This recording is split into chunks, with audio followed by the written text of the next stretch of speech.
In this video, I'll show you how you can fix Logitech G Hub no devices detected.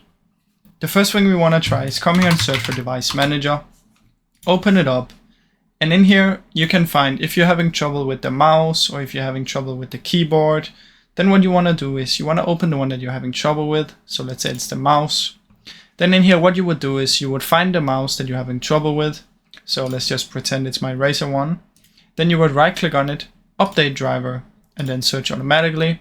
If it says you already have the best one installed, go back and choose browse my computer.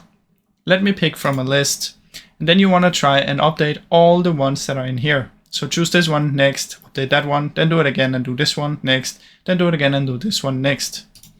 Once you've done all of that, and if it still doesn't work, what you can do is try and plug your mouse out of your PC and use a different USB port.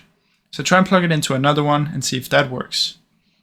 Now if that still doesn't work, what I suggest you do is you come here and search for percentage local app data percentage, open it up, and in here find LGHUB.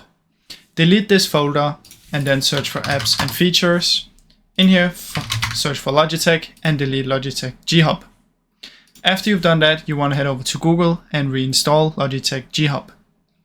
Now if it still doesn't work after this, the last thing you can try is you can come in here and you can find the mouse, if you can see it in here.